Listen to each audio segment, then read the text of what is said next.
الحمد للہ رب العالمین والصلاة والسلام علی سید المرسلین اما بعد فاعوذ باللہ من الشیطان الرجیم بسم اللہ الرحمن الرحیم اللہم صلی علی سیدنا و مولانا محمد وبارک وسلم وصلی علیہ۔ میرے محترم ناظرین، 6 رمضان المبارک اپنی بہاریں لٹا رہا ہے۔ ماہ رمضان کا مہینہ گزرتا ہی جا رہا ہے اور ہم اللہ کرے کہ اس ماہ پاک میں زیادہ سے زیادہ عبادت کرنے میں کامیاب ہو جائیں، صدقہ و خیرات کرنے میں کامیاب ہو جائیں۔ اللہ تعالیٰ نے ہمیں صاحب نصاب بنایا ہے تو زکوٰۃ ادا کرنے میں کامیاب ہو جائیں، فطرہ دینے میں کامیاب ہو جائیں۔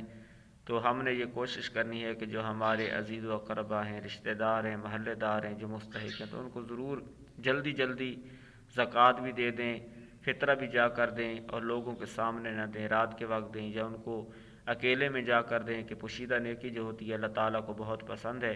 اور میرے بھائیوں، بالخصوص جو آپ کی مساجد میں امام و مؤذن ہیں تو ان کا ضرور خیال رکھیں کہ ان بیچاروں کی تنخواہیں نہ ہونے کے برابر ہوتی ہیں، تو وہ آپ کے صدقے، آپ کی زکوٰۃ اور آپ کے فطرے کے منتظر ہوتے ہیں۔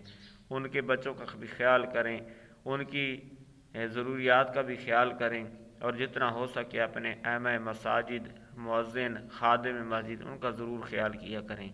اللہ تعالیٰ ہمیں عمل کی توفیق عطا فرمائے۔ آمین بجاہ النبی الامین وصلی اللہ علیہ وآلہ وسلم۔